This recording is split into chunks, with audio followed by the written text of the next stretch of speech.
What is good, everyone? Welcome into Behind Your Basketball. So today I'm going to make my 2022 NCAA Tournament bracket predictions for the March Madness Tournament. I'm going to give all my thoughts about each and every single one of the matchups that will occur in the NCAA Tournament here for my projections. But before I do start this video, make sure to join the Behind Your Basketball Bracket Challenge group. That link is posted down in the description below this video, as we're going to be doing the ESPN Tournament Challenge once again. Also, make sure to like, share, comment, and subscribe to my channel, as well as ring that notification bell if you'd like to be notified for future live streams I cover play-by-play of basketball games, and I'll be covering play-by-play of games throughout the NCAA tournament. If you haven't been in one of my play-by-play live streams before, I would highly recommend it. But without any further ado, we will start here at the top left corner of the bracket, as we have the overall number 1 seed, the Gonzaga Bulldogs, taking on the number 16 seed, the Georgia State Panthers in this matchup. Gonzaga, the most explosive team in the field offensively. They got a stacked front court, Drew Timme and Chet Holmgren. First nationally in multiple categories, which includes scoring, field goal shooting percentage, 2-point makes, 2-point defense, defensive rebounds. Georgia State comes in on a 10-game winning streak. I felt like they were underseeded here at 16. They do struggle with shooting efficiency. I've got Gonzaga in this one to prevail. Move on to the second round. Now the 8-9 matchup to take on Gonzaga. That will be a battle between the number 8 seed Boise State Broncos versus the number 9 seed the Memphis Tigers. Going to be a defensive type of battle, I feel like, in this matchup here. Boise State's going to look to see if they can slow it down. Memphis will look to see if they can speed it up. Boise State struggles at the free throw line. So does Memphis, though. The difference maker in this matchup, I feel like, is going to be the turnover battle. That's where the Mountain West champions, Boise State, are second in the Mountain West in fewest turnovers per game. Memphis commits the 5th most turnovers in the country, and not much experience for the Memphis Tigers, though they've been leaning on experience for them to get them through the American Conference Tournament. Memphis has been hot, though they are inexperienced. Boise State does have the experience, and I'm going to take the Broncos here to face Gonzaga in the 1-8 matchup. Interesting matchup here. Number 5 seeded UConn taking on the number 12 seed New Mexico State. This is going to be a physical, gritty type of matchup between these two teams, battling for second chance points. UConn, I feel like for them, they're a much more balanced team than last season. Last season, they relied heavily on James Bouknight. They got a really good big man with Adama Sanogo. RJ Cole, great leader at the point guard position. Tyrese Martin, terrific rebounding guard. And I just don't picture Dan Hurley here losing 2 straight NCAA tournament games in a row in the first round. They lost last year to Maryland in the first round, and they are a physical, gritty, second chance type of team. To beat UConn, you have to be on your 3-point game. And for New Mexico State, there's no sharpshooter on this team for the Aggies. UConn's defense is going to take away the 2s by New Mexico State. And I feel like the trio for UConn, RJ Cole, Adama Sanogo, Tyrese Martin, is going to outplay the duo for New Mexico State of Teddy Allen and Sir'Jabari Rice. I like UConn in this 5-12 matchup. This is a really good game right here. The 4 versus 13. Arkansas taking on Vermont. Arkansas, one of the hottest teams in all college basketball. They look like a Final Four team, but they run into my sleeper in the tournament, the Vermont Catamounts. Vermont is red hot. They are pounding teams left and right in their conference, and they are just able to go on massive win streaks. They only have 1 conference loss for Vermont. That was because they were missing one of their starters. They are a great cutting team, super efficient, and can shoot the ball inside and outside, and they have a great defense as well. Jalen Williams for Arkansas, incredible big man, as he takes more charges than anybody else in the country. Arkansas has an elite scorer with J.D. Notae. For Vermont, this is head coach John Becker's audition for a potential opening that has arisen at 2 local universities in New England, URI and UMass. And if one of those teams able to hire him in the future, they got something special, because John Becker has built a basketball dynasty owning the America East in Burlington, Vermont. Arkansas struggles to make threes. Vermont can get hot. They can make threes. And Arkansas has shown at times that they have struggled to defend the 3 ball. Look at the game that they played against Texas A&M. Ben Shungu, 6th-year senior for Vermont. He wears number 24 for a reason. He plays like Kobe Bryant. Ryan Davis, low post center. He reminds me of Cameron Krutwig from Loyola Chicago. super efficient for Vermont. They don't turn over the ball often. This is going to be their toughest game that they played all season long. They come in as a complete unknown. They've only played one power conference team, Providence. Lost by 10 at the Dunk back in December, but they were down by 10 at halftime. They evened up the score in the second half for Vermont. This game is out in Buffalo, close by to Burlington, up in the Northeast. Feel like the Vermont fans going to travel well for this matchup. This game, honestly, a toss-up, in my opinion. New Mexico State, Auburn-like from 2019. I like my sleeper here, though. I'm going to take Vermont in this matchup in the 13-4. Now moving on to the 6-11 matchup, the Alabama Crimson Tide taking on the number 11 seed, playing Rutgers or Notre Dame. In the play-in, I like Rutgers in that game. They get a star player with Ron Harper Jr. They've got NCAA Tournament experience from last season. Notre Dame's only 2-8 in Quad 1, and they have a 0-4 record on the neutral court. And Mike Bray currently on the hot seat here for Notre Dame, as he couldn't win his first game in the ACC tournament. And for Alabama, this team comes in super inconsistent, that I've got them playing Rutgers in this matchup. Alabama's live by the 3, die by the 3, and they're coming in 3 straight games losses, giving up 80 points or more. Cliff Omoruyi, 6'11" big man for Rutgers. He's shooting 62% on the season. He should torch Alabama. Rutgers is 6-4 in their last 10 games. They've improved big time since the poor start to their season. This team has come a long way. They weren't even close to the bracket back in November and December. They had terrible losses back in non-conference play to UMass, DePaul, and Lafayette. They've got a 16-9 record with their current starters. I'm going to take Rutgers to pull off the upset over Alabama in this 11-6 matchup.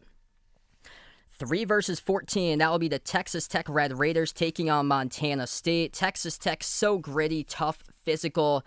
Number 1 team per Ken Palm in defensive efficiency this season. Montana State, the automatic bid from the Big Sky Conference. This is just another step up in the weight class right here to just compete against. I'm going Red Raiders in this matchup. This is the best game of the first round. Number 7 Michigan State taking on number 10 seed Davidson. And I feel like this is going to be a super close matchup. The storylines for this game here. Foster Loyer, the point guard for Davidson. He transferred from Michigan State in the offseason to Davidson. Lawyer's averaging over 16 points per game, only averaged 4 points per game last season for Michigan State. He's shooting at a clip of 45% from three-point range. This Davidson team, they've got sharpshooters all over the lineup. Guards, written all over them. Hung Jung Lee, Foster Loyer, Michael Jones. They also got Luka Brajkovic as well. Michigan State, they just don't have that star player on their team, and they've gotten super cold lately for Sparty. This is tough because you believe in Izzo in March. Really, really tough, though, is they've got questions at the point guard position. They're 5-8 in their last 13 games. 2 of those wins came against Maryland at the bottom of the conference. Point guard Tyson Walker, he suffered an ankle injury against Purdue on Saturday. And this is what March Madness is all about. They thrive off of guard play. Davidson, number 7, and 3-point shooting this season for 3-point shooting percentage. Michigan State struggles with the turnovers, averaging 13 turnovers per game. Davidson, only 10 turnovers per game. One of the fewest teams nationally in turnovers per game here. Davidson super efficient as well. I like Davidson in this matchup right here in the 10-7 to move on to the second round. That's going to be a great game, super close. Now number 2 seed, the Duke Blue Devils, taking on the number 15 seed, Cal State Fullerton. This is a get-it-right type of game here for Duke. Poor performance in the ACC championship against Virginia Tech, which I feel like Virginia Tech's surging right now, but Duke, they've been struggling, especially with the defense consistency. Get it right type of game here because Cal State Fullerton does not attempt many 3-point shots, and they struggle to make them anyway. And this has been a down season for the Big West Conference, as this Cal State Fullerton team has never even played a power conference team this season. They don't have much size at all. I've got Duke in this matchup to move on and take Davidson. Now at the top right side of the bracket, we'll move on to the number 1 seed, Arizona. They'll take on a play-in winner between the 16 seed Wright State or Bryant. I like Bryant in that one. They got the nation's top scorer Peter Kiss, but Bryant got destroyed by Houston 111-44 back in December. No chance in this one. Arizona, so much size, so much length on this team. Doesn't matter if Kirk Kriisa plays or not. Arizona's getting by a lot of points in this one. They should hammer Bryant if they do play Bryant in this matchup. Arizona by tons of miles in this game. They will win. Great matchup between the 8 and 9 Seton Hall Pirates taking on the TCU Horned Frogs. This, I feel like, is going to be a defensive type of game. Seton Hall coming in hot, winning their last 6 out of 7. TCU, they've got wins over Texas Tech, Kansas, and Texas. They've been able to play with some of the top teams in the country the past 2.5 weeks in that span.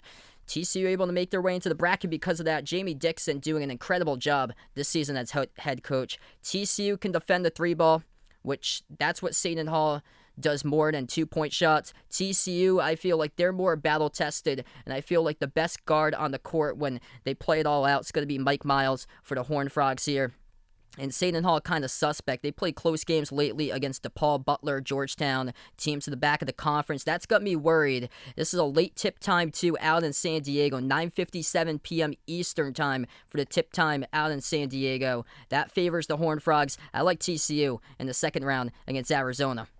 Sneaky good game here. The 5 versus 12 matchup. The Houston Cougars taking on the UAB Blazers out of Conference USA. UAB, incredible job getting here as they had to win a 3-overtime game in the semifinals of their conference tournament to get here to the NCAA tournament. But this is a great matchup. Sneaky one, too. Houston, physical, gritty type of team. Offensive rebounds. They pound you on the glass. They wear you down. Houston's been dealing with injuries this season.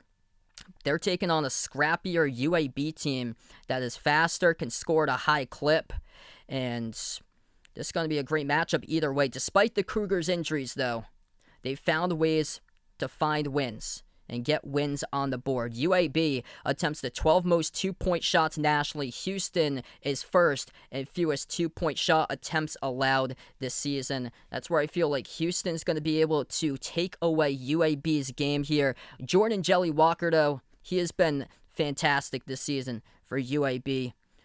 Honestly, this is a toss-up. Houston's defense, though, I feel like that's going to be the difference maker in this matchup. UAB plays in a ton of shootouts, and Houston should be able to find ways to score on them.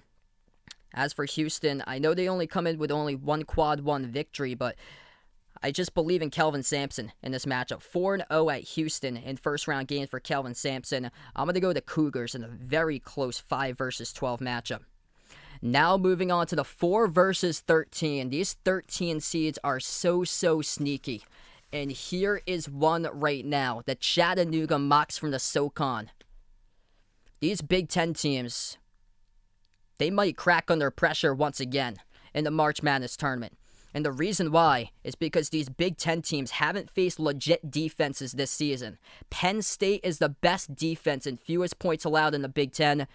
They are allowing opponents to 65 points per game. That is 50th nationally. And that is Penn State at the bottom of the Big Ten. Illinois, tons of pressure on this team. They are a hot team to take in your bracket from a lot of people. Loving Illinois, pumping up Illinois. They are streaky. Hot and cold from 3-point range. They've dealt with players in and out of the lineup. Kofi Coburn, he should be able to torch Chattanooga inside. Chattanooga is physical, though. They got a big man, Silvio De Souza, transfer from Kansas. So Coburn should have that matchup. But on the perimeter, they do have perimeter players. Sometimes they've gone cold, though, and that is the problem for Illinois. If they go cold, then Chattanooga has a chance, and Chattanooga defends the 3-ball really well, and they are prepared for this matchup for Chattanooga. Strong at defending the 3-ball, and they've taken on 2 of the top teams in 3-point shooting attempts nationally. VMI makes the most 3-point shots in all college basketball. They are in the SoCon. Also, Furman leads college basketball in 3-point shooting percentage. Chattanooga, sneaky team here. I feel like they are prepared in this matchup. Could go either way. If they play 9 out of 10 times, I do like Illinois, but I feel like Illinois, so much pressure on them. Late in games, they've struggled to pull things away. And Chattanooga, they got experience on this team. See what they did against Furman. Buzzer beater. They can pull out games late. Chattanooga's defense has been great as well. I'm taking the Mocs here for a 13-4 upset over Illinois. 6 versus 11 now. Colorado State taking on Michigan. Michigan, lucky to even be here. 17-14 record. The trend for Michigan, win, loss, win, loss, win, loss. It's been like that for a long time for Michigan. haven't been able to go on a winning streak in over a month. Michigan, though, they have this matchup right here. This is the best matchup, I feel like, for Michigan. Colorado State, super undersized, struggles on the glass, can't defend the paint. Colorado State, good at the free throw line, though. So that's their strength. Michigan, so much size in this team. They should fluster Colorado State. Hunter Dickinson, I feel like, is going to torch Colorado State in this game. You also got Musa Diabate as well. Michigan can make the twos. Colorado State struggles to defend the twos. And it's just this case, the team with the worst record is going to come out on top. I predict in this matchup here. And that's how the NCAA is able to have this team in the bracket here. Is they're going to keep on continuing because they get a matchup that's really, really favorable towards them. With a bunch of size for Michigan, boom, I've got them in the second round. Now the 3 versus 14 matchup. Michigan will take on the winner of Tennessee versus Longwood. Tennessee, so good defensively this season. These guards have stepped up, and they've really been able to make a difference here lately. This team has improved big time, especially in the offensive side of the floor. Passing the ball, shooting the 3 ball for Tennessee. Longwood, first ever NCAA tournament appearance. They don't have much size. It's going to be tough to keep up with Tennessee on the glass here in this matchup. I've got Tennessee moving on in that game. Now this matchup here, number 7, Ohio State taking on number 10, Loyola Chicago. Loyola Chicago, always a bracket buster. Remember the name. Ohio State's played some of the worst basketball out of any team in the country during the past 2 weeks. They got blown out against Maryland and Nebraska, lost to Michigan and Penn State. They're not balanced at all with this team. They rely heavily on E.J. Liddell, struggle to defend, not too good as far as defensive efficiency this season for Ohio State, specifically the 3 ball. They struggle, and Loyola is stacked with seniors in this team. They got shooters lined up all over the place. Tons of tournament experience from last season for Loyola Chicago here. So I like Loyola in this matchup. They got a strong defense too. I think they're going to be able to control the pace, make their threes, and come out with a victory over Ohio State. Number 2 seed Villanova taking on the number 15 seed Delaware Blue Hens. Villanova, all you need to know about this one, 11-0 all-time against Delaware. This is a regional Mid-Atlantic type of matchup. Colin Gillespie, back for his 5th season. It's for a reason here, redemption to win a title for Colin Gillespie. I've got Villanova by a long shot in that one. So those are the second round matchups in the top of the bracket. We're going to move on and do the bottom part of the bracket for the first round matchups here as we continue. Top right for Kansas against Texas Southern and Texas A&M Corpus Christi. So this is the bottom right portion of the bracket, but looking at the screen, this is the 3rd overall number 1 seed with the Kansas Jayhawks. This backcourt is something special. Acha Agbaji, Christian Brown, and now with the emergence of Remy Martin, fully healthy once again. Great ball distributor with DeJuan Harris. Agbaji is super elite, top scorer in the toughest defensive conference this season. I've got Kansas rolling over the playing game winner, which I think will be Texas Southern, which Texas Southern beat Florida this season. The team that will take on Kansas will be either San Diego State or Creighton. This is a toss-up here. One of the toughest I feel like to predict for a first-round matchup. Nice defensive type of matchup here. This is going to be a grind, like a 50-47 battle for a final score. Creighton, not much experience when it comes to the tournaments. And though they did crush Providence in the Big East tournament, they do turn over the ball a lot. San Diego State, they're the more experienced team. They went to the tournament last year, but they fell against Syracuse in the 11-6 matchup. Both of these teams can defend the paint well. Matt Bradley, though, he is a star. He's been emerging, the top bucket getter, transfer from Cal for San Diego State. I feel like the Aztecs are finally going to get over the hump. Brian Dutcher, 0-2 in the NCAA tournament. 3rd time the charm here for SDSU. I've got the Aztecs moving on to take on Kansas. Number 5 seed Iowa Hawkeyes taking on the 12 seed the Richmond Spiders. Sneaky matchup here between 2 super experienced teams. Jordan Bohannon comes back for his 6th season. Felt like he's been there a lifetime for the Hawkeyes. Richmond, 9 seniors on that team. Some of them are even super seniors, led by their point guard Jacob Gilliard, top ball stealer in all college basketball. This is going to be a good matchup. I feel like Richmond can push Iowa in this game. Problem here, though, Iowa, they have been red hot. They've won the last 9 out of 10 games. Honestly, wouldn't shock me, though. Richmond, with their experience, if they do pull off this victory here in the NCAA Tournament first round, though, I feel like the shooting of Iowa, that's going to get them through. Keegan Murray, Jordan Bohannon, Chris Murray, all 39% plus from three-point range. I'm just not sure if Richmond has that firepower to be able to keep up with the Hawkeyes. I've got Iowa in that matchup. All right, here we go. The 4 seed, Providence Friars. That's my team, by the way, and I'm a fan of. I'm right outside of Providence in southeastern Mass. It's a tough one. Yikes. They take on the number 13 seed, the South Dakota State Jackrabbits, on a 21-game winning streak, 30-4 record. And honestly, this is a tough one for the Friars here. It's all about how does Ed Cooley's squad bounce back after a bad loss, getting blown out against Creighton. South Dakota State, nation's longest winning streak at 21, first nationally with a three-point shooting percentage of 45%. Everywhere you go, there's a shooter. There's a shooter there. There's a shooter there. They got 6 players shooting above 39% from three-point range. Providence got shredded twice against Villanova, defending the 3-ball. Just Providence, I don't know about this one, because Providence is just not a efficient type of shooting team, and the line is pretty close for this game. Providence is physical. They are a gritty, second chance type of team where South Dakota State knocks down their shots. These Jackrabbits keep on bouncing, and there's a reason why they're going to keep on bouncing into the tournament. Providence has got very little margin of error in this matchup here. I just like South Dakota State in this game. Going to ride the hot hand in this matchup. This honestly might be a blowout. Providence could get smoked. Could be like Marquette versus Murray State back in 2019. And South Dakota State's on the winning side of this one. I'm going to take the Jackrabbits in that game. Now moving on to the 6 versus 11 matchup. LSU Tigers versus the Iowa State Cyclones. Oh boy. LSU fired a head coach on Saturday. Iowa State, they have been just stone cold trying to get any buckets.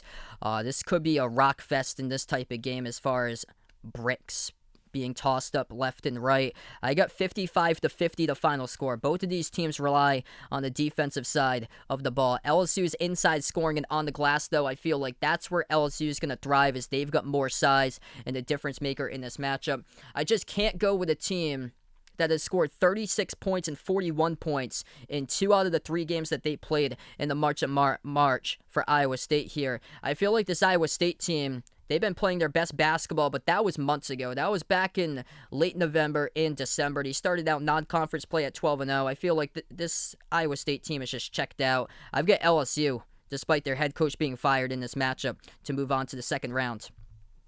Now the 3 seed, Wisconsin, taking on the 14 seed, Colgate. Sneaky game here. Colgate's got NCAA tournament experience. From the Patriot League, they got 5 players averaging double figures. They can shoot the 3-ball really well. This game is better than you expect. If you just don't look at the matchup and you see the name Colgate and you think that Wisconsin, big name school, is just going to walk all over them, I think once again, because this could be closer than you expect, especially when Colgate took Tennessee down to the wire back in 2019.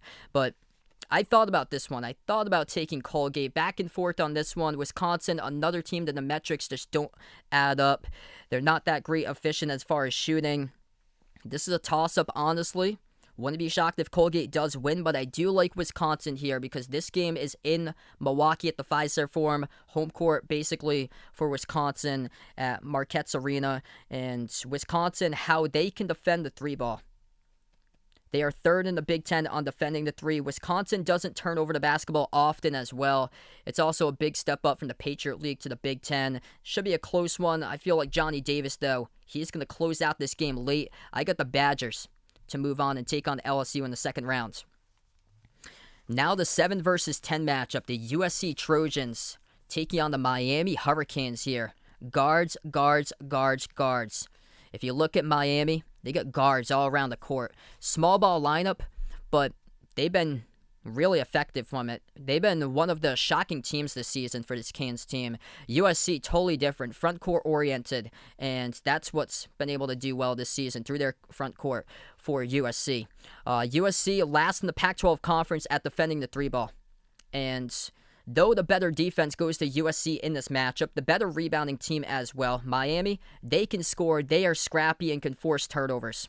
USC had 22 turnovers against Washington in their first game that they played in the Pac-12 tournament. USC beat Pacific by only 6 points.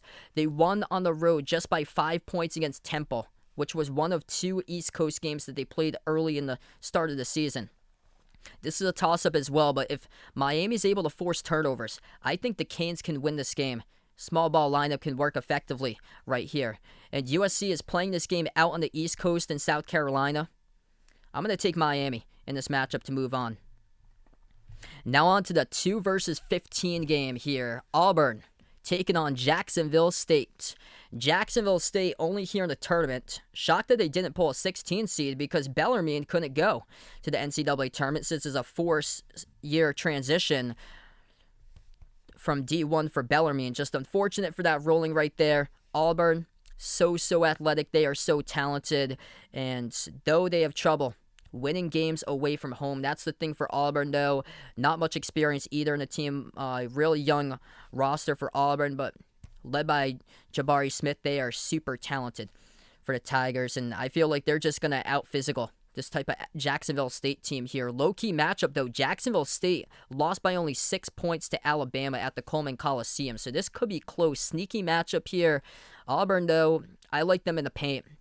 Just too good in the front court. Walker Kessler, a block fest in there, along with Jabari Smith.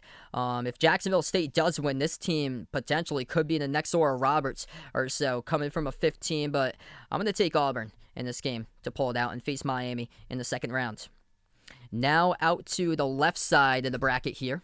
The final number 1 seed, the Baylor Bears, taking on the number 16 seed, Norfolk State.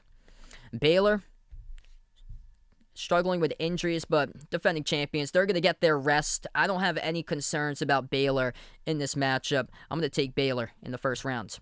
They're going to take on the winner of this matchup, number 8 seed in North Carolina or the number 9 seed Marquette. This is a toss-up as well. Both of these teams struggle defensively. Though North Carolina, they score much more, and they have more size on their team. UNC 8-3 record in road games. Marquette is only 4-7. I just cannot trust Shaka Smart when it comes to first round tournament games. Marquette also a really young team as well. Caleb Love, point guard for UNC, going to take on Tyler Kolek, a freshman. That's going to be the point guard battle, which I'm favoring Love in this matchup. Brady Manick feel like he could be an X factor in this game for the Tar Heels. UNC lost to Marquette last season. I think UNC is going to get redemption this season. Just cannot trust Shaka Smart in the first round. I'm going North Carolina to take on Baylor. Now the 5 versus 12 matchup. St. Mary's from the WCC will take on a play-in game winner, Wyoming or Indiana. I like Indiana in that game. Indiana's starting to get much better as of late. They've really improved. Trace Jackson Davis leading that team and been able to get much better results defensively from it throughout the Big Ten tournament. St. Mary's, though, this St. Mary's team, they dictate pace. They have a lot of experience on their team. Players that played against Villanova back in the 2019 NCAA tournament 3 years ago for St. Mary's. So they're just seeing if they can get over the hump, and here's one that they have an opportunity to do right here. They are an efficient team for St. Mary's. They will look to slow down the basketball.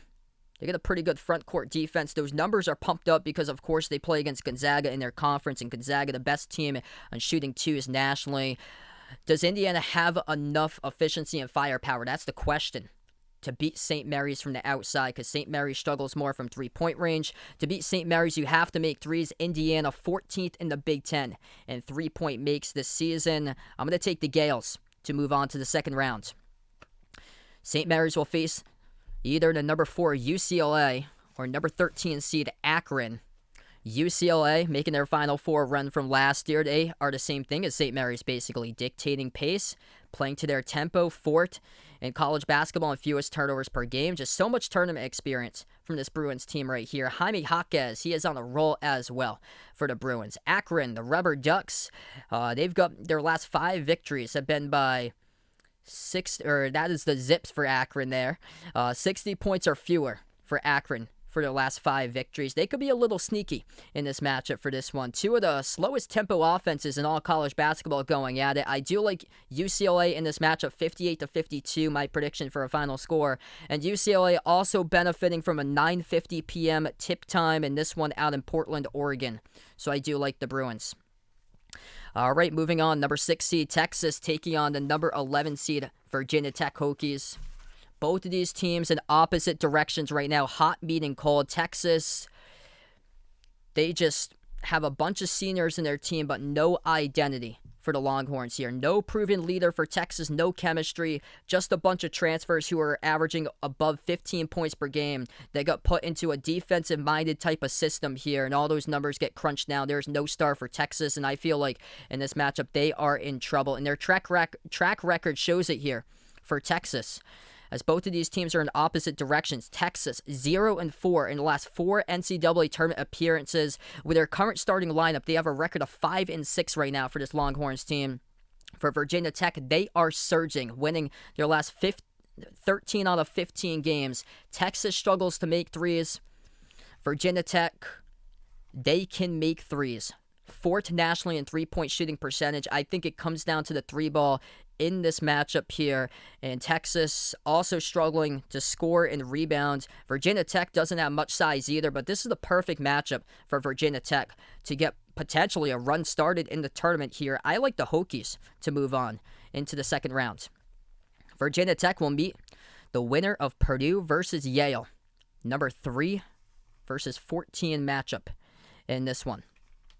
If Matt Painter happens to lose this is a come-on man moment right here. Absolutely embarrassing for Purdue. They turned over the ball a bunch against Iowa in the Big Ten Tournament Championship. Yale has no size. Purdue's bigs, they should be able to feast on Yale in this game, as Yale is in the 240th this year in paint defense. Just get to the rim, Purdue. That's all you have to do. You're taking on an Ivy League team here in their first year back after missing last season. I'm going to take Purdue in this matchup, though. Yale could be potentially sneaky in that game. Sneakier than you might think. Now moving on to the next game. This is a low-key solid matchup here. 2 good mid-majors this season. Number 7 seeded Murray State taking on number 10 seed San Francisco.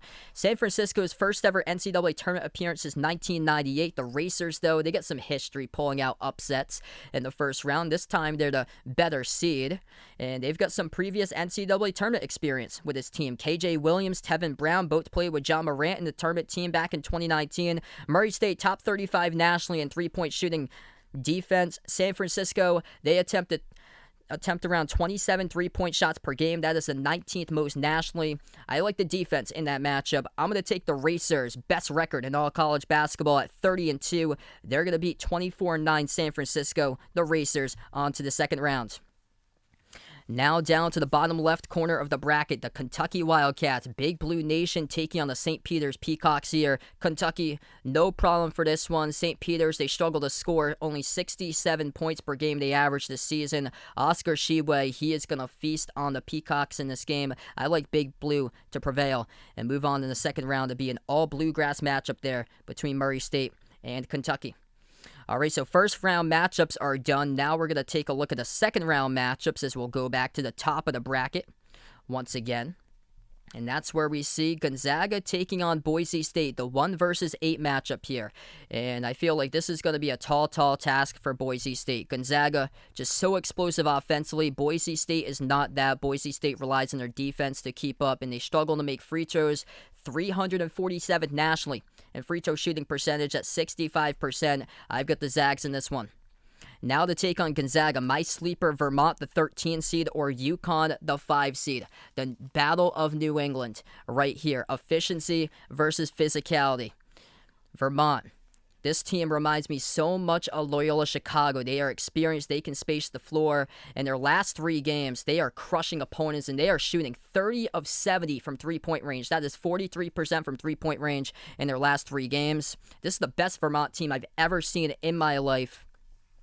And for UConn here, They are last in the Big East Conference in three-point shooting defense, struggle to defend the three, 36% allowing opponents. Ryan Davis, he can shoot the three for the big man. Ben Shungu is lights out from the perimeter, same as Aaron Deloney. They can all drill threes for Vermont. UConn, though, they're going to have the battle inside. Sanogo, great big man. This is going to be a great game. It's going to be close, but I'm still going to ride my dark horse here. Watch out for Vermont. They're being slept by a lot of people. Filling out brackets, I like them, and I like Vermont to take on Gonzaga. An unexpected 1 versus 13 Sweet 16. The 11 seed Rutgers facing Texas Tech, the 3 seed. This is going to be a gritty, grind it type of matchup here. Texas Tech, so tough. They are physical. They play so hard. Deflect passes left and right. They go 9 guys deep, averaging around 15 minutes plus. So much depth. I feel like the depth of Texas Tech could be too much to handle for Rutgers. Rutgers at the back of the Big Ten in three-point shooting percentage and also in rebounding as well. I feel like those are the two things to beat Texas Tech you need. Knocking down the three ball and hanging in with the Red Raiders on the glass, areas where Rutgers would have to stay in the game if they want to take this one. I think it could be close, though. But I think, once again, Rutgers falls close in the second round to another team from Texas. I like the Red Raiders to move on to the Sweet 16. Now the number 10 seed, the Davidson Wildcats, to take on the Duke Blue Devils. Steph Curry, Davidson Wildcat. Do they have enough in them this time to do it once again for Bob McKillop's squad? They could give Duke trouble. This is a closer game than you might expect. Davidson can drill threes, and that's something that Duke has struggled with, maintaining defensive consistency all throughout the season, and they let Virginia Tech shoot circles all around them. The one thing that Davidson's missing, though, is forcing turnovers, and from a young Duke team, they have struggled losing games because of teams being scrappy and forcing turnovers. Duke should have no problem here with Paolo Banchero in this matchup. Just give him paint touches. You come away with a victory. I feel like just Duke will be too tall, too athletic at the end of this matchup here, but this is no walk in the park for Duke. This should be a close game. I think Davidson's going to give them all they got. Could be like the makings of a UCF Duke type of matchup there back in 2019 in the second round. I got Duke to prevail, but it's going to be a close one, so I got Duke taking on Texas Tech in the Sweet 16. Now moving on, top right corner of the bracket, Arizona will face TCU. This TCU team is a pest here. They could destroy some brackets, potentially.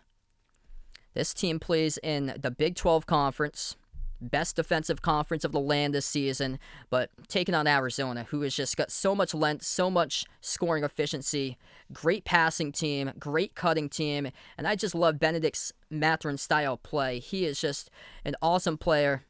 Able to become the main playmaker now since Kirk Kriisa went down. But despite the injury, Arizona here, they have been rolling. The Pac-12 champions, this team has been something special here. Tommy Lloyd, Coach of the Year. Jamie Dixon doing a phenomenal job as well for TCU, guiding the Horned Frogs' first ever NCAA tournament since 2018. But to beat Arizona, you have to make your threes. And TCU ranks 330th in three-point shooting percentage this season. Arizona, just too efficient in this game, I see. I've got Arizona moving on to the Sweet 16. Now the 5 versus 13 matchup. The Houston Cougars taking on the 13 seed Chattanooga. This, I feel like, is going to be a close game, too. This Chattanooga team could be a Cinderella team. And Houston feel like they could be pushed to the wire by UAB. Only got one quad one victory entering the tournament, but this Houston team, they just find ways to win under Kelvin Sampson. Physical, athletic. They're going to enter the second round in this matchup here with a defensive type of game between Chattanooga. Chattanooga, though, their weakness comes from defending the twos. Houston, they can get to the rim. They can score inside. The Cougars are efficient with two-point shooting. And I'm going to take Houston in a close matchup here to take on Arizona in the Sweet 16. Now out to this matchup. Michigan makes it past Colorado State and now will take on Tennessee. So Michigan's journey in this tournament, right before win-loss, win-loss, win-loss, win-loss. What's the pattern? Loss. It's going to end eventually after a win. And this is why. Tennessee's guards, their defense as well. Their guards have improved in a big way. Santiago Vescovi, Kennedy Chandler, Zakai Ziegler, they have made tremendous steps up from the start of the season for a young backcourt here for Tennessee that's really broken out as of late. Michigan's allowed their last 3 opponents to shoot greater than 40% from three-point range. That is bad news for Tennessee, who is smoking hot from the outside as of late. They've moved up just one game from Sunday. They moved up from 75% and three-point shooting to around 68 nationally. So they keep on moving up on the ladder with a 3-ball for Tennessee. And Michigan, they have not been on a winning streak in over a month. I don't expect it here. I've got Tennessee in this one. Good matchup here. 10 versus 2. Loyola Chicago taking on Villanova. Sneaky, sneaky game. Bunch of seniors here. Both of these teams are coached well. Great defenses, great perimeters. 8 seniors for Loyola Chicago, 6 for Villanova. But I do like in this one, I think Colin Gillespie. Ability to knock down shots late in this game. He is a silent assassin here for Colin Gillespie. Cold-blooded, will make a big shot in the clutch late in this one. Villanova, number 1 in free throw shooting percentage nationally. I like Villanova on top in this one over Loyola Chicago to take on Tennessee. Now we'll scroll down. Second portion here at the bottom of the bracket, Sweet 16 matchups. We'll go to the right side. Kansas Jayhawks, the 1 seed, taking on San Diego State. Kansas, my opinion, best backcourt in all college basketball. And Kansas has faced the top opposing defenses nationally in KenPom that they've got. Super efficient scoring. They are top 20 in shooting percentage despite playing the second toughest schedule in all college basketball this year for Kansas. San Diego State coming in second in points allowed. Great defensive team, but they're on a grind offensively, and I just don't think that they can keep up offensively with Kansas in this matchup. 313th in scoring for San Diego State. They only got one player that they can basically produce when Matt Bradley, who is relied on heavily. I like Kansas in this matchup to move on to the Sweet 16. Now out to this one. Oh, this is going to be a great matchup in the round of 32. 5 versus 12. This will be a track meet, everybody. Iowa taking on South Dakota State. First to 100 points wins. Who will it be? Keegan Murray. Absolute stud. Big Ten champions here for Iowa. But if you're looking at a team that could potentially be another Oral Roberts Cinderella team, turn to this one. Same conference. Summit League. Boom. South Dakota State. Iowa. 3 sharpshooters in their team. Keegan Murray, Chris Murray, Jordan Bohannon. South Dakota State's got 6. They shoot the ball better than anybody else in the country. Super efficient for a reason. They're going to bust your brackets. I got South Dakota State in this matchup to beat the Big Ten tournament title winner. That's the second year in a row that would happen if Iowa does go down in the second round, because Illinois lost to Loyola Chicago last season. I got the Jackrabbits bouncing in to take on Kansas in the Sweet 16. Now on to the 6 versus 3 matchup. The LSU Tigers to take on the Wisconsin Badgers. Toss up in this matchup, I feel like. Even though LSU's coach got fired, Wisconsin, they don't have great metrics to their team.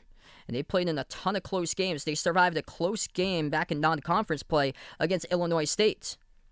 LSU, though, where they struggle, they turn over the ball so much. They do generate a bunch of steals, but 14.5 turnovers per game. That is second most turnovers in the SEC. Wisconsin, second fewest turnovers in the country. Johnny Davis, I feel like he's going to make a big shot late in this game for Wisconsin.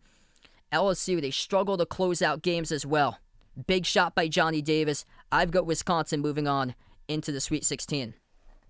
Now this matchup. 10-seed Miami taking on 2-seed Auburn. I thought about this for a long time, really did. This is a great matchup. Miami's guards taking on the Auburn's front court. Small versus big in this game here. Auburn, they got the projected number 1 pick with Jabari Smith. Walker Kessler, a block fest. It's going to be a block fest and a rebound fest for Auburn in this game. But Miami, they are scrappy. They force turnovers left and right. And this Miami team is full of guards. Charlie Moore, transfer from DePaul, super senior.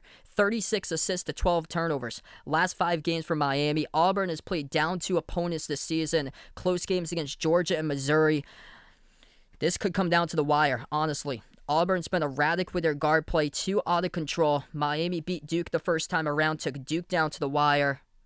I'm going to go with Auburn. Barely in this one. I've been going back and forth, back and forth. This is closer than you expect. Auburn could win a nail-biter by 1 in this game, but I've got them winning.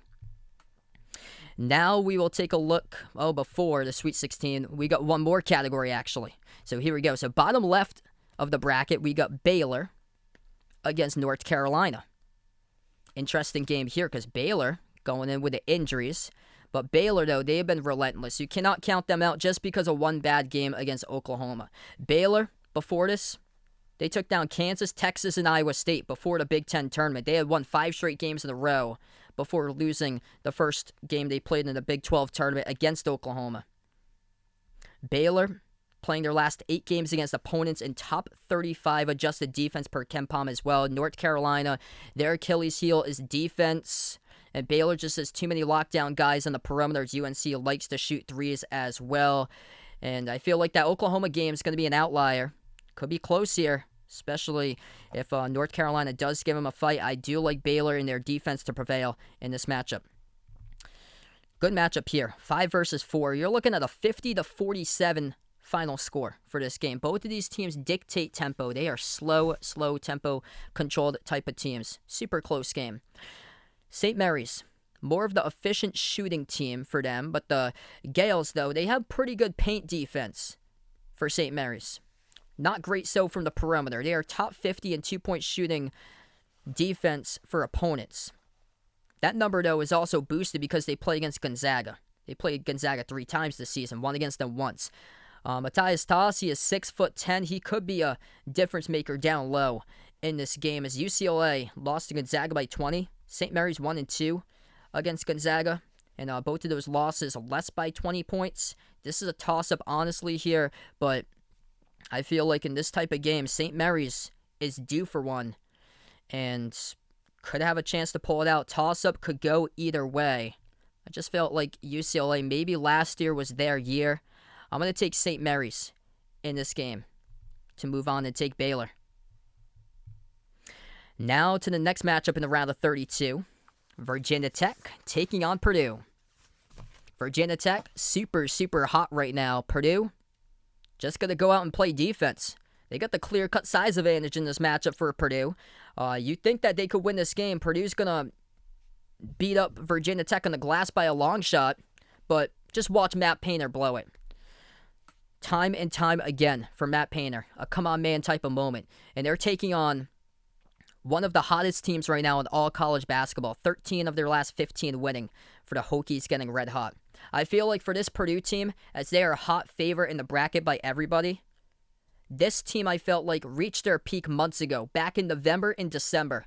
They could barely get past NC State, and they won in overtime back in non-conference play. Virginia Tech, super hot. They can shoot the ball lights out. Their scoring numbers are spiking up. Purdue has not scored over 70 points in the last 6 games. They're the number 2 adjusted offense for offensive efficiency via KenPom, but they've been held to 70 points in their last 6 games, and they're not taking on any tough defenses like the Big 12 defenses. They're playing against mid-pack defenses in the Big 10. The best defense in the Big 10 is the Penn State Nittany Lions, and they're 50th nationally. Keep that in mind. 17 turnovers for Purdue against Iowa on Sunday. That is tied for most in the season. Sloppy play like that. They just play down to opponents. Mike Young, he has never gone to the Sweet 16 before for Virginia Tech. Oh man, how sweet would that be right there for Virginia Tech? I feel like Purdue, the most overhyped team in America with them. They are just so deep, just can't play defense. And that's the reason why they're going to get out early in this tournament. I've been off the Purdue train now with this team right here. I'm taking the Hokies for an upset to move on into the Sweet 16. I think this is the best path for Virginia Tech that you could ever ask for right there to get into the Sweet 16 for the Hokies. Now the final matchup of the round of 32. Number 7 seed Murray State taking on the number 2 seed Kentucky Wildcats. Believe it or not, first time that these two teams have matched up from the Bluegrass before. Battle of Kentucky. Oscar Tshiebwe, he's going to be a matchup problem. He's a National Player of the Year for a reason. Feel like Murray State, this is the toughest competition that they're going to see all season long. This could be closer than expected, though, in this matchup. But the talent for Kentucky, I just like Big Blue to prevail in this matchup. I've got Kentucky taking on Virginia Tech in the Sweet 16. So now we got the Sweet 16 set for my predictions. As we will move forward. Cinderella for me, as we've got a few. Gonzaga, number 1 seed, will take on the 13 seed Vermont. Efficiency meeting efficiency. This is just a whole nother level, though. Gonzaga just too good, I feel like. Too many bodies down low. Drew Timme, Chet Holmgren, so much size on this team. Feel like Vermont just doesn't have the size to keep up. They got one really good big man on their team, but they don't have a second to keep up. I'm going to take the Zags in that matchup. Texas Tech, Duke. Great matchup here. 3 versus 2. Duke hasn't faced quality defenses this season. They're barely scraping by against teams that allow a bunch of points. Texas Tech, number 1 defense in the country in adjusted efficiency via KenPom.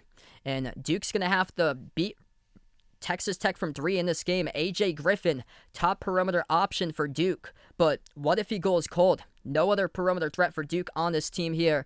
I'm going to rely on the defense in this matchup here for Texas Tech. I feel like Texas Tech is more battle-tested with a Big 12 schedule than Duke through the ACC conference schedule this year. I'm going to take Texas Tech in that matchup for a rematch against Gonzaga.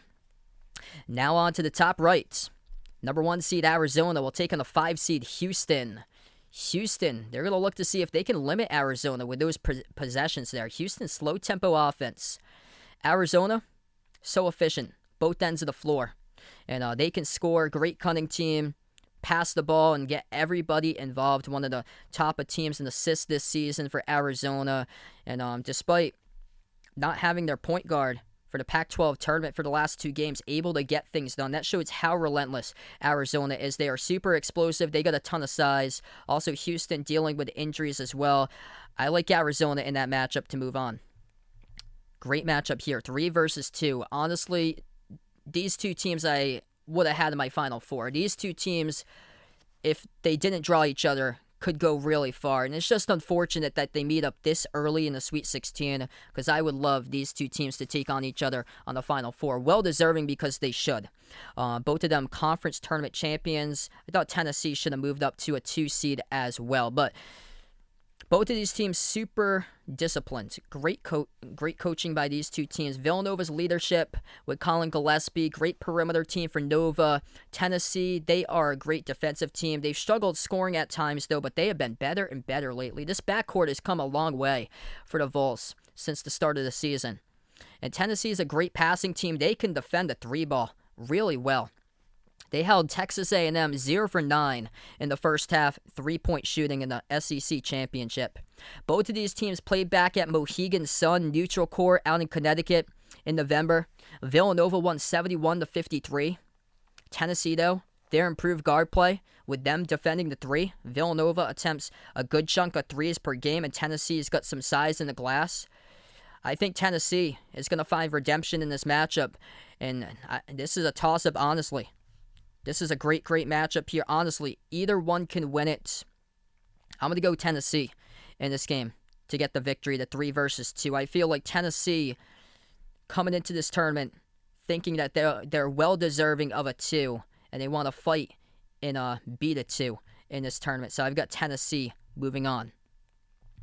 Now down to the bottom of the bracket here for these Sweet 16 matchups.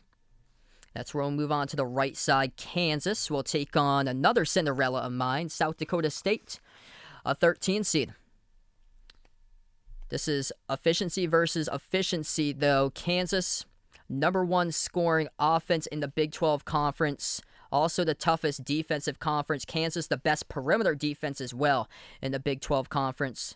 I just like the Stars of Kansas in this matchup, and South Dakota State's run to the Sweet 16 closes. I've got the Jayhawks moving on to the Elite 8.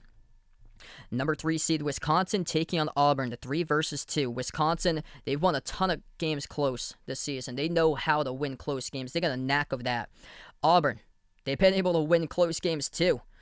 Some of those against teams that they should be blowing out, like Georgia and Missouri.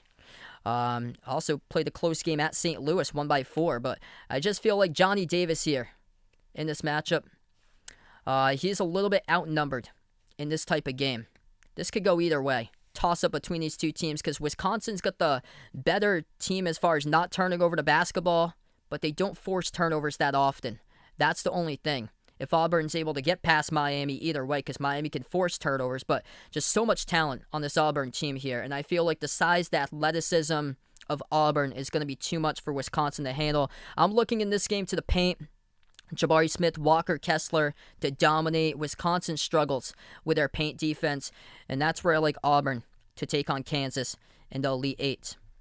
Now on the left side of the bracket, Baylor, the 1 seed, will take on St. Mary's, the 5.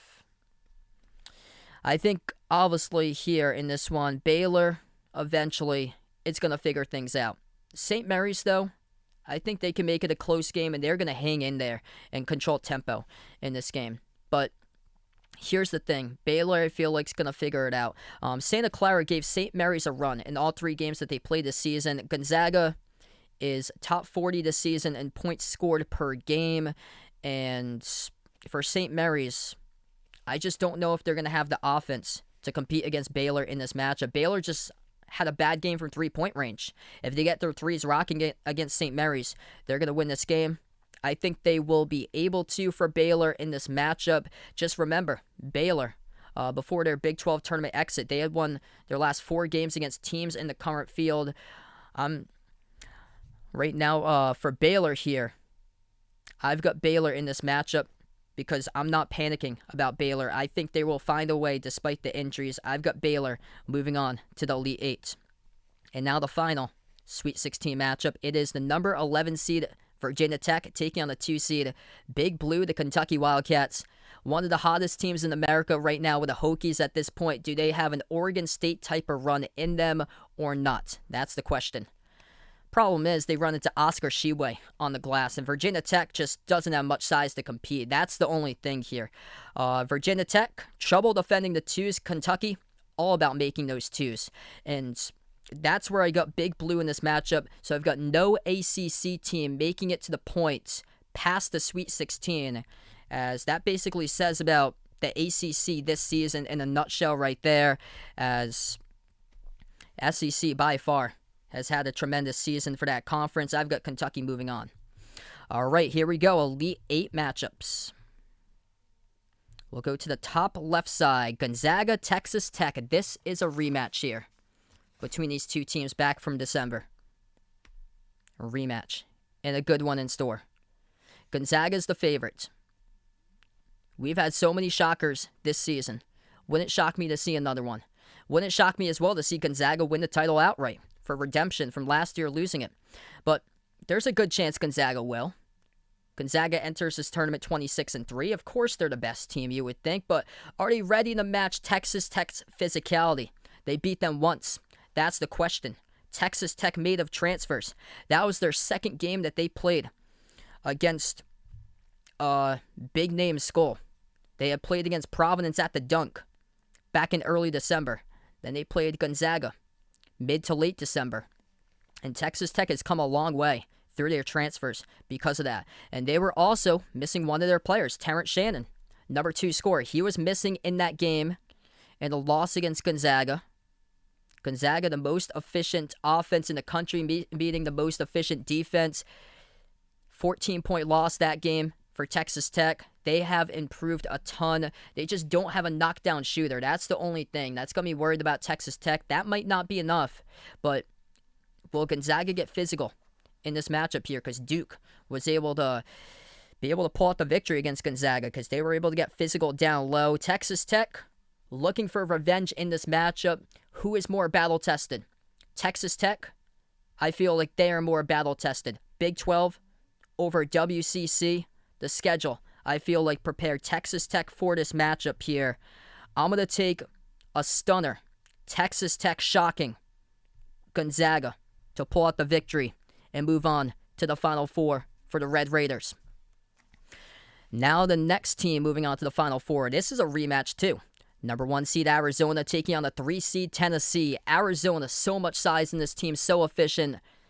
This is a great matchup. Both of these teams also met up in December. Tennessee, they can get the 3-ball rocking for this team. And they thought that they deserved a 2, and they're looking to beat a 1 right now if they do get past Villanova at the 2. Problem in that matchup that Tennessee won. The Problem for Arizona was that Arizona committed 28 fouls that game. That was the most all season that Arizona committed. And they fell down early. They trailed 22-7 midway through the first half. They almost came back. They lost by 4, 77-73 at Tennessee. Tennessee undefeated at home this year. Tennessee has been a great team. They've come a long, long way, especially with this young backcourt. Chandler and Ziegler coming a long, long way for Tennessee. Both of these teams share the ball well. But when it comes down to the wire, I look at redemption. I look at redemption once again in Arizona being the more efficient team in this matchup as Tennessee has been able to go on some scoring drought spells. I'm taking Arizona to the Final Four. Now on to the next Big 8 column for the Elite 8. Kansas and Auburn. That is a 1 versus 2 matchup. Auburn's athleticism and their scoring in the paint taking on Kansas in this game. Auburn has got the clear-cut size advantage. Kansas has got the backcourt. What I like about this matchup, Kansas's guards.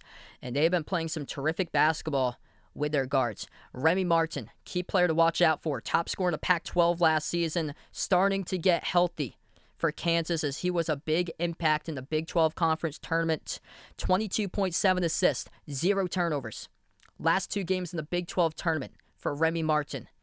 If he makes an impact here, I think Kansas has potential to go all the way for this tournament. Adding backcourt depth like that, that is something special. They got the best backcourt duo, in my opinion, in all college hoops between Agbaji and Christian Brown. And I feel like that's where the backcourt is going to shine in this matchup. Kansas can make threes as well, which is how you have to beat Auburn. I like the Jayhawks in this matchup to move on to the Final Four. Now the final Elite 8 matchup. Number 1 seeded Baylor taking on the 2 seed Kentucky. Oscar Tshiebwe, National Player of the Year. He's going to show it in this game, I feel like. Baylor struggles to defend the 2-point shots. Kentucky attempts and makes the most 2-point shots nationally per team this season. Kentucky is all about twos. Baylor is 7th in the Big 12 in 2-point shooting defense and defending twos. That's where I like Big Blue inside and on the glass in this matchup. Tough that Jonathan Tchamwa-Tchattoua went down a couple weeks ago there. Tough injury, and I think it's going to hurt Baylor in this matchup. I like Kentucky to move on, knocking off the defending national champs. So here we go to my Final Four. Texas Tech in Kentucky, the 3 versus 2 at the left side. Texas Tech, top-rated defense, physical type of team. You have to match your physicality if you're Kentucky. Kentucky's got the playmakers, though. They spread out the ball really, really well. Oscar Tshiebwe, 1st nationally in rebounding. Severe Wheeler, 3rd nationally in assists per game. No other team in the nation has 2 guys that's top 5 nationally in 2 categories. Kentucky, I think they got the playmaking ability in this matchup over Texas Tech. They got 2 proven point guards, Severe Wheeler, Ty Washington. I think that's going to be able to get the job done and be able to squeak it out over the top-rated defense in all college basketball. I've got Big Blue into the national title game as the 2 seed. Kentucky will take on the winner of Arizona versus Kansas. 1 versus 1 matchup here. Arizona, size and length of this team. They have been something special this season. Massively efficient, both sides of the floor for Arizona. Kansas, though, tons of experience on this roster. Arizona, only 1 senior, 3 juniors. Kansas, 7 seniors, 3 juniors. Experience matters when it comes to tournament games. Ochai Agbaji, top scorer in the Big 12, averaging just under 20 points per game. That is tied for 24th nationally. Kansas has faced the 2nd strongest schedule nationally this season, behind Michigan. And they face the top-rated defenses in all college basketball. A lot of these teams are top 30 in fewest points allowed. Texas Tech, being a prime example, faced them 3 times, came out with 2 of those victories. TCU, another good defense. Oklahoma State, got a great defense. Iowa State, a lot of great defenses Kansas has played in.